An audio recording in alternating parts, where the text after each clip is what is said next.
नमस्कार, मैं प्रेरणा Sharma think tank पर आप सभी का बहुत बहुत स्वागत करती हूँ। दोस्तों, आज हम स्थिति में हैं, आज हम जिस समय में हैं, ऐसे कुछ एक सालों से हिंदुत्व का जो है परचम लहरा रहा है। पिछले 8 सालों से हिंदुत्व की इतनी तरक्की हुई है कि आज की स्थिति में कई ऐसे राजनेता हैं जिनके पास कोई दूसरा विकल्प तो बचा नहीं है। या तो वो कलावा पहन के पिक्चर्स अपलोड करते हैं, मंदिर में माथा टिकाते हुए पिक्चर्स अपलोड करते हैं। और आज तो एक ऐसे राजनेता की बात मैं आपको बताने वाली हूं जिन्होंने हिंदुत्व के चक्कर में एक ऐसी डिमांड रख दी है जो हिंदुत्व के लिए बहुत घातक साबित हो सकती है। मैं बात कर रही हूं अरविंद केजरीवाल जी की। अरविंद केजरीवाल जी ने मांग रखी है इंडियन करेंसी नोट पर लक्ष्मी गणेश की पिक्चर होना, और उसके साथ साथ इंडोनेशिया का हवाला दिया है कि इंडोनेशिया एक मुस्लिम राज्य है, यानी कि उसमें 80 से 90% जो जनसंख्या है वो मुसलमान की है। और भारत तो एक ऐसा राज्य है जहां पर 75 से 70% हिंदू रहते हैं। तो ऐसे में जब इंडोनेशिया में गणेश भगवान की पिक्चर हो सकती है उनके नोट पर, करेंसी पर, तो भारत में लक्ष्मी गणेश की पिक्चर क्यों नहीं हो सकती है। अब ये सब हो क्यों रहा है? इसीलिए हो रहा है क्योंकि गुजरात में चुनाव है। अब उन्होंने यहाँ पर बड़ी दरिया दिली दिखाई है। उन्होंने कहा है कि महात्मा गांधी को हटाएंगे नहीं, वही की वही रखेंगे। क्यों रखेंगे? क्योंकि गुजरात में जो है चुनाव होने वाले हैं। गुजरात की अधिकतर संख्या जो है वो हिंदू है और मुसलमान के पास कोई ऑप्शन नहीं है। बीजेपी में वो जाएगा नहीं, कांग्रेस या फिर आम आदमी पार्टी। मैं आपको बता दूं, सबसे ज्यादा तेज, सबसे ज्यादा चालाक जो अभिनेता है, जो एक राजनेता है, वो अरविंद केजरीवाल जी उसकी श्रेणी में आते हैं। तो अब जिस तरीके से हम सभी जानते हैं चुनाव है गुजरात में, तो यहीं से अरविंद केजरीवाल जी की राजनीति का जो है एक बहुत बड़ा पर्दाफाश हुआ है। अरविंद केजरीवाल जी वो हैं जो वक्फ बोर्ड को 100 करोड़ रुपए देते हैं। वक्फ बोर्ड जमीन हड़पने की सबसे बड़ी संस्था है, एक मुस्लिम बहुल संस्था है वक्फ बोर्ड। उसमें इंटरेस्टेड हैं, उसमें जो है योगदान देते हैं अरविंद केजरीवाल जी।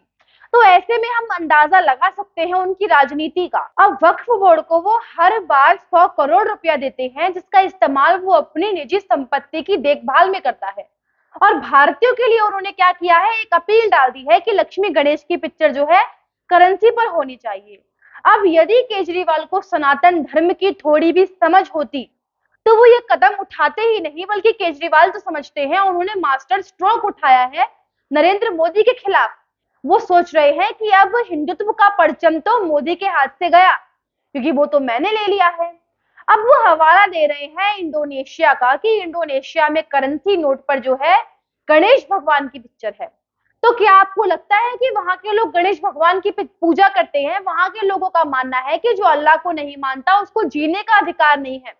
जो मूर्ति पूजा करता है वो जीने के योग्य नहीं है। उनकी ये जो है ये सिद्धांत है। अल्लाह को जो नहीं मानते, जो अल्लाह को नहीं मानते, सब काफिर हैं। उनकी करेंसी नोट पर गणेश भगवान की पिक्चर केवल इसीलिए है क्योंकि गणेश भगवान को वो अपना पूर्वज मानते हैं। उनका मानना है कि उनके जो पूर्वज थे वो हिंदू थे। अब ऐसे में अरविंद केजरीवाल जी ने जो ये बहुत ही महामूर्खता का काम किया है, उसके लिए कोई शब्द नहीं है, मैं निशब्द हूं। ये सोच है अरविंद केजरीवाल जी की। किस लिए? सिर्फ इसलिए क्योंकि चुनाव आने वाले हैं। अब यहाँ पर सनातन धर्म का इतना अपमान है यदि नोट पर लक्ष्मी गणेश की पिक्चर की बात की जाती है, क्योंकि हम तो वो सनातनी हैं जिन्हें ये सिखाया गया है बचपन से कि यदि हमारे पैर से कॉपी किताब या अखबार तक पे भी पैर की ठोकर लग जाती है तो हम उसे भी चूमते हैं, क्योंकि हमें बचपन से सिखाया गया है विद्या माता, और विद्या माता सरस्वती माता। तो हम तो ऐसे देश के वासी हैं, ऐसे सनातनी हैं। तो यदि करेंसी नोट पर पिक्चर आ जाती है लक्ष्मी गणेश की, तो अपमान कितना होगा हमारे इष्ट देवी देवताओं का, उसका अंदाजा भी नहीं लगा सकते, इतने मूर्ख है।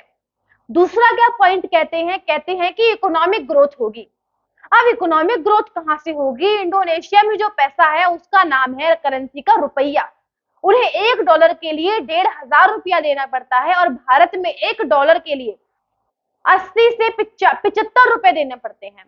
तो ऐसे में ही हाहाकार मचा हुआ है भारत में, और वो इकोनॉमिक ग्रोथ की बात करते हैं। अरविंद केजरीवाल के दिमागी दिवालियेपन का कोई सीमा ही नहीं है। उन्हें थोड़ा एनालिसिस तो करना चाहिए था। अरे भाई, तुम इतनी बड़ी योजना के तहत एक बात बोलते हो, इतनी बड़ी योजना तुम्हारे दिमाग में चल रही है तो उसके लिए थोड़ा स्टडी तो करके आते। तो इस तरीके के अरविंद केजरीवाल जी के विचार हैं जो बहुत ही ज्यादा वाहियात। अब यहाँ पर केजरीवाल के जीवन का कोई और मकसद नहीं है, कोई और मोटिव नहीं है, उनको बस ये इच्छा है कि मुझे जिता दीजिए, मुझे आम आदमी पार्टी और नरेंद्र मोदी से बड़ा बना लीजिए। अरे बड़े बनने जैसा कुछ की करना भी तो चाहिए। अब मैं इच्छा रखती हूँ कि मैं बहुत ज्यादा अमीर हो जाऊं, लेकिन अमीर बनने के लिए मुझे अपने हाथ पैर चलाने पड़ेंगे, दिमाग से काम करना पड़ेगा, हवाई फायर से कुछ भी नहीं होता है। तो अरविंद केजरीवाल जी ने यदि शतांश भी नरेंद्र मोदी जितना किया होता तो आज वो लक्ष्मी गणेश को नोट पर, करेंसी नोट पर छापने की बात नहीं करते। तो अरविंद केजरीवाल जी अपनी अलग ही दुनिया में हैं। आरटीआई की तरफ से खबर आई थी, उन्होंने कंफर्म किया था कि अरविंद केजरीवाल जनता की गुड़ कमाई का 100 करोड़ वक्फ बोर्ड को देते हैं, जो कि वो अपने निजी संपत्ति के संरक्षण में लगाता है। वो वक्फ बोर्ड के कार्यक्रम में जाते हैं और वहां पर बोलते हैं तन मन धन समर्पण वक्फ बोर्ड के नाम। तो ऐसे में अरविंद केजरीवाल जी जब हिंदुत्व का झंडा लेकर घूमते हैं तो ये बात सरासर फरेबी लगती है उनके मुंह से।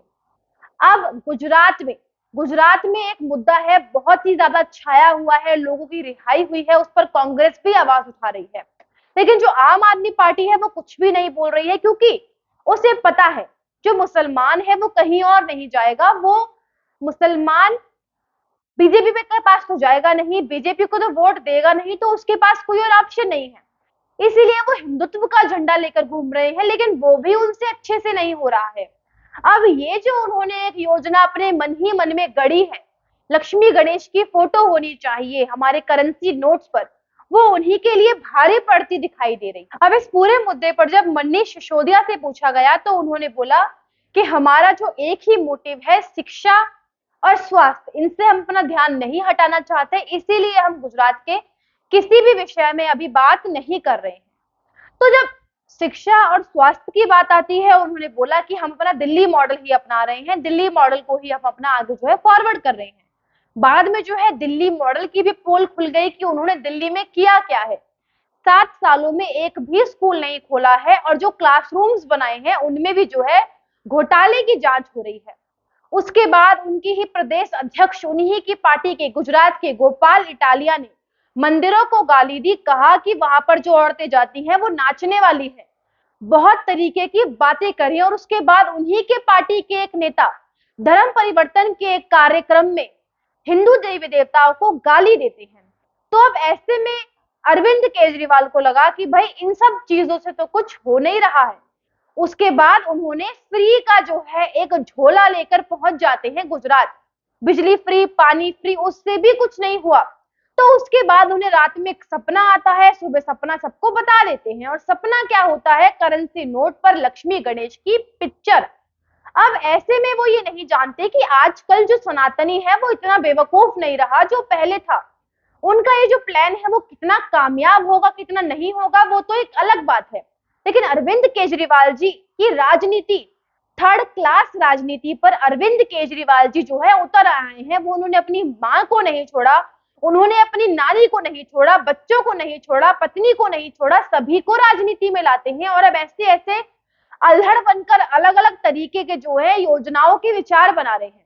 तो अरविंद केजरीवाल जी का क्या होगा क्या नहीं होगा ये तो देखने वाली बात होगी। हालांकि जिस तरीके की फजीहत हो रही है अरविंद केजरीवाल की, वो देखते ही बनता है। तो ऐसी ही तमाम जानकारी के लिए जुड़े रहिए हमारे साथ, बने रहिए हमारे चैनल पर थिंक टैंक पर। नमस्कार।